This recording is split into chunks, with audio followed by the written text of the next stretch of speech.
বৰডুমছা কৰিয়াজান দলঙৰ জৰাজীৰ্ণ ৰূপ শীঘ্ৰে নিৰ্মাণৰ দাবী স্থানীয় ৰাইজৰ। মাৰ্ঘেৰিটা সমষ্টিৰ বৰডুমছাৰ কানাই পথৰ আৰু কৰিয়াজান সংযোগী মূল পথত অৱস্থিত ডিব্ৰু নৈৰ ওপৰেদি যোৱা এখন জৰাজীৰ্ণ দলঙক লৈ বছৰ বছৰ ধৰি জীয়াতু ভুগি আহিছে কৰিয়াজান অঞ্চলৰ ৰাইজৰ লগতে স্কুলীয়া ছাত্ৰ ছাত্ৰীসকল। বাৰিষা আহিলেই এনেদৰে পানীৰে ডুব যায় এই দলংখন, যাৰ ফলত স্কুলীয়া ছাত্ৰ ছাত্ৰীসকলৰ লগতে শিক্ষক শিক্ষয়িত্ৰীসকলে বিদ্যালয়লৈ অহা যোৱা কৰাত বহুতো দুৰ্ঘটনাও সংঘটিত হৈ আহিছে। ইয়াৰ উপৰিও উপায়বিহীন হৈ বিপদসংকুলভাৱে চাহপাত কঢ়িওৱা বাহনসমূহ আৰু চিকিৎসালয়লৈ লৈ অহা বাহনসমূহ যাত্ৰী অনা নিয়া কৰা বাহনসমূহ উক্ত জৰাজীৰ্ণ দলংখনৰ ওপৰেদি পাৰ হৈ যায়। মাৰ্ঘেৰিটাৰ সমষ্টিৰ স্থানীয় জনপ্ৰতিনিধি ভাস্কৰ শৰ্মাৰ দৃষ্টি নপৰা ৰাইজে নিজৰ গাঁঠিৰ ধন খৰচ কৰি নিৰ্মাণ কৰা এই দলংখন শীঘ্ৰে নিৰ্মাণৰ দাবীত এতিয়া কৰিয়াজানৰ ৰাইজে ওলাই আহি এনেদৰে প্ৰতিবাদমুখৰ হৈ শীঘ্ৰেই দলংখন নিৰ্মাণ কৰি দিবলৈ অসমৰ মুখ্যমন্ত্ৰী ডক্টৰ হিমন্ত বিশ্ব শৰ্মাৰ লগতে স্থানীয় বিধায়ক ভাস্কৰ শৰ্মাক আহ্বান জনায়। অন্যথা পুনৰ অন্য ব্যৱস্থা লোৱাৰ কথা প্ৰকাশ কৰিছে।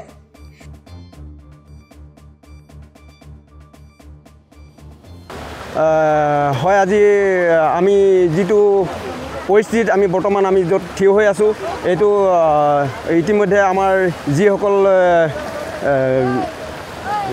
মিডিয়াৰ লোক আহিছে, তেওঁলোকে আমাৰ এই যে যি দলংখনৰ যি অৱস্থা, এইটো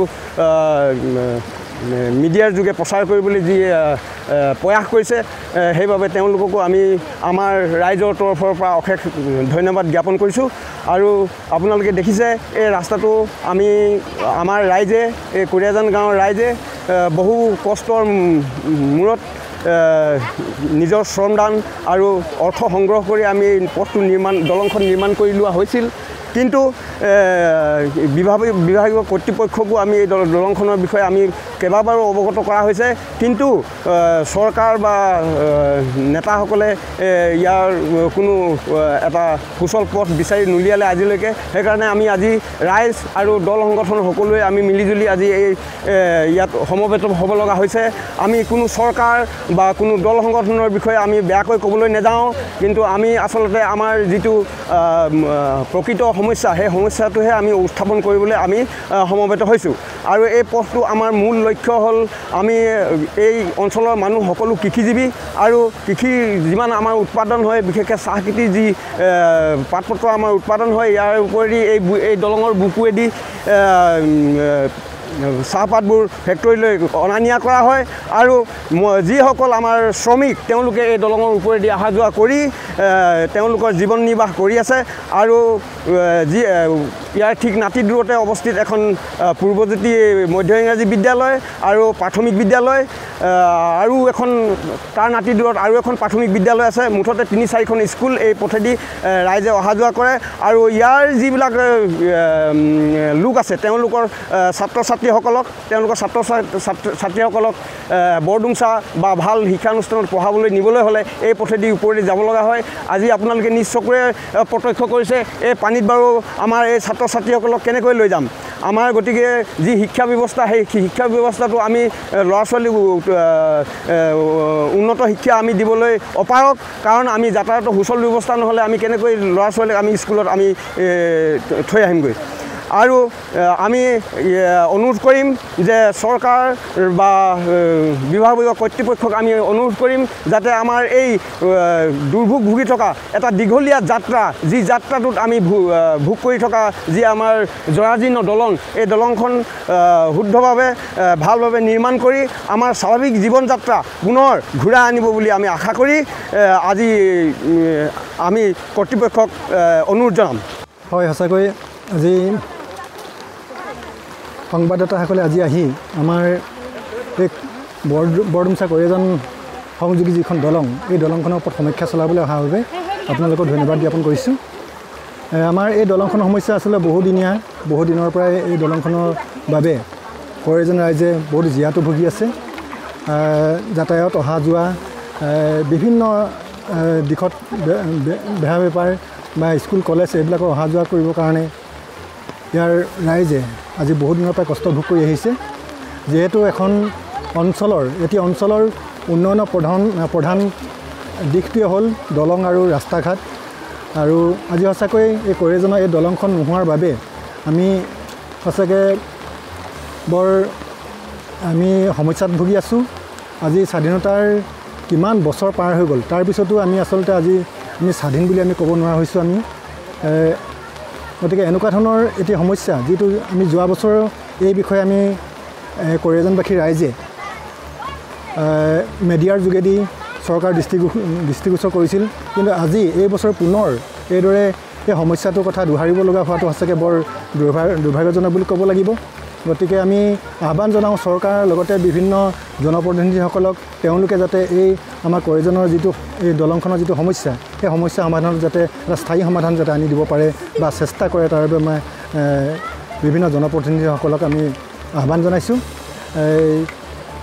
আমাৰ আমাৰ এই যিখিনি সমস্যা, এই সমস্যাটো যাতে অনতিপলমে যাতে সমাধান কৰি দিয়ে। বিশেষ আৰু ক'বলৈ নাই, কোনটো বছৰত যাতে এনেকুৱা ধৰণৰ সমস্যা আমি যাতে সন্মুখীন নহওঁ, কাৰণ ইয়াৰ যোগেদি মানুহৰ আচলতে এটা জীৱন মৰণৰ প্ৰশ্ন এটা আছে। এই বাটেদিয়ে কণ ছাত্ৰ ছাত্ৰীসকলে অহা যোৱা কৰে, তেওঁলোকৰ জীৱন মৰণৰ কথা এটা আছে।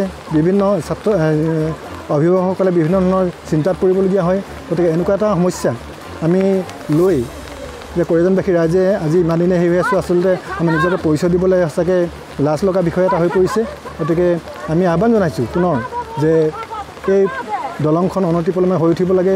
চৰকাৰৰ যিয়ে ৰঙাফিটাৰ মেৰপাক বা যিয়ে যি নহওক লাগিলে, সেইটো অনতিপলমে আমি শুনিছিলোঁ যে এইখন দলং দুবাৰকৈ চেংচন হৈছিলে, তাৰপিছতো কেঞ্চেল হৈ গৈছে। কি কাৰণে আমি সেইখিনি নাজানো, কিন্তু আমাৰ দলংখন হৈ উঠিব লাগে, আৰু এই চৰকাৰলৈ আমাৰ অনুৰোধ। পঞ্চায়তৰ যিখন কলিয়াজান গাঁৱৰ দলং যাতায়াত, সেই যাতায়াত আজি দলংখনৰ অৱস্থা যাওঁ অৱস্থা।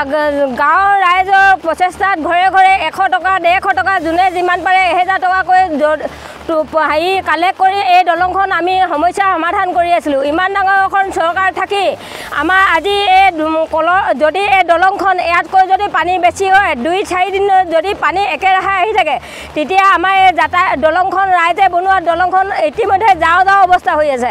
গতিকে আমাৰ চৰকাৰখন হাতত থাকি আমাৰ এই দলংখন যদি হৈ নুঠে, আমি অন্তৰৰ সৈতে দুখ পাম। গতিকে আপোনালোকে যিয়ে যোনজন বিধায়ক হওক, যোনজন মন্ত্ৰী হওক, যোনে নহওক, আমাক কিন্তু আমি প্ৰাৰ্থী নেচাওঁ, হেৰি নেচাওঁ, সকলোকো নেওচি আমাক এই দলংখন বনাই দিব বুলি আমি পুনৰ আশা কৰিছোঁ। গতিকে ইয়াত এটা আমাৰ ভোটৰ পুৰণিপুখুৰী পঞ্চায়তৰ যিখন মধ্য ইংৰাজী বিদ্যালয়, সেই বিদ্যালয়ত ভোটদান হয়, কমচে কম 3000 ওপৰত ভোটদান হয়। অহা এতিয়া পঞ্চায়তৰ নিৰ্বাচন আহি আছে, তাততো এতিয়া অন্তত 5000 ওপৰত আমাৰ ভোটদান আছে। গতিকে এই ভোটদানৰ নিৰ্ভৰ কৰি আপোনালোকে এই দলংখন বনাই দিব বুলি আশা ৰাখিছোঁ। গোটেই ৰাইজে আজি উঠি পৰি আহিবলগীয়া পৰিছে। আমি শদিয়াতহে দলং দেখিছিলোঁ, আজি এই যিটো অৱস্থা হৈছে, কলৰ ভূৰেদি ৰাইজে অহা যোৱা কৰিব, কিন্তু গাড়ী যিটো আমাৰ কলিয়াজান গাঁৱৰ চাহ খেতিয়ক আছে, সিহঁতৰ গাড়ী এই দলংখনৰ দি অহা যোৱা কৰি পৰিশ্ৰম কৰি আছিলে। সেই পৰিশ্ৰম এতিয়া বন্ধ হ'লে ৰাইজে কেনেকৈ চলিম? আমি দুখীয়া মানুহ এই দলঙৰ ওপৰেদি বৰডুমচা বজাৰলৈ বস্তু আনিবলৈ যাওঁ, চাউল আনিবলৈ যাওঁ, তেল আনিবলৈ যাওঁ, সকলো এই দলঙৰ ওপৰেদি আমি অহা যোৱা কৰোঁ। গতিকে সকলো বিধায়ক, মন্ত্ৰী, MLA হওক, মামা হওক, মুখ্যমন্ত্ৰী হওক, সৰ্বানন্দ হওক, সকলোৱে যাতে আমাৰ এই দলংখন বনাই দিব বুলি মই আশা ৰাখিছোঁ। আৰু কিবা যদি ৰৈ গৈছে, পাইছে, আপোনালোকে যদি আমাৰ কথা চকু মেলি নেচায়, ৰাইজ হৈও, তথাপিও আপোনালোকে নিজে এবাৰ চাই লোৱা উচিত। কাৰণ এবাৰ নহয়, দুবাৰ নহয়, এই দলঙৰ ওপৰেদি এনেকুৱা ভুক্তভোগী এই কণ ল'ৰা ছোৱালীবোৰে যদি এই বিদ্যালয়খন, এতিয়াতো গৰম বন্ধ, ঠিকেই কপাল ভাল, যদি গৰম বন্ধ নহ'লহেঁতেন, সিহঁতেতো মাক দেউতাকে কামলৈ যায়। কমচে কম ইয়াত আমাৰ আদিবাসী মানুহ বেছি আছে। আদিবাসী ল'ৰা ছোৱালীবোৰ মাক দেউতাকেতো কামলৈ যোৱাৰ পিছত সিহঁতে ক'ত গৈছে? স্কুললৈ গৈছে। এই দলংখনৰ কিছুমান মানুহ অলপ দূৰত আছে, সিহঁতেতো মাক দেউতাকেতো ল'ৰা ছোৱালীক থৈ যাবহি, নিবহি নোৱাৰে। গতিকে মৃত্যুমুখত পৰা স্বাভাৱিক। সেইটো কাৰণে আপোনালোকে চকু মেলি আমাক এই দলংখন অতি শীঘ্ৰে বনাই দিব বুলি মই আশা কৰিছোঁ। জিন্দাবাদ, দলং আমাক লাগি